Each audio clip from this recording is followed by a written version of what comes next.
Assalamu alaikum, амансыздарбы туғандар. Бүгін число 13 январ 2025 жыл. Ноқат шаарынан сіздерге чоң салам айтабыз достор. Саат 11 болды. Бүгін курс қандай болып қалды? Чоғы көрөбүз. Бірден лайкты басыңыздар. Комментарийге жақсы ой пикир қалдырып, достарменен бөлішіп, буйрса біз баштайбыз. Бүгін курс қандай болып қалды? Бүгін да курстың абалы жақсы, буйрса Капитал банкта 0,85 екен рубль.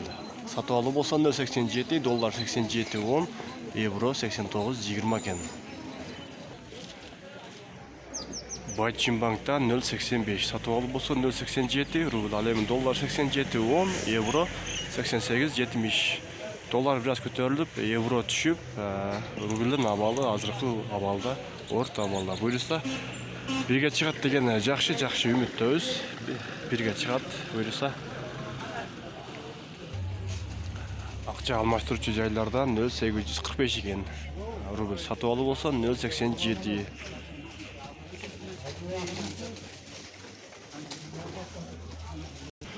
Бүгүн буйрса аптанын биринчи күнү Доскрода банкта 0,85 сатып алуу болсо 0,87, евро 89,00, доллар 87,10 экен. Банктардын бардыгында 85 экен.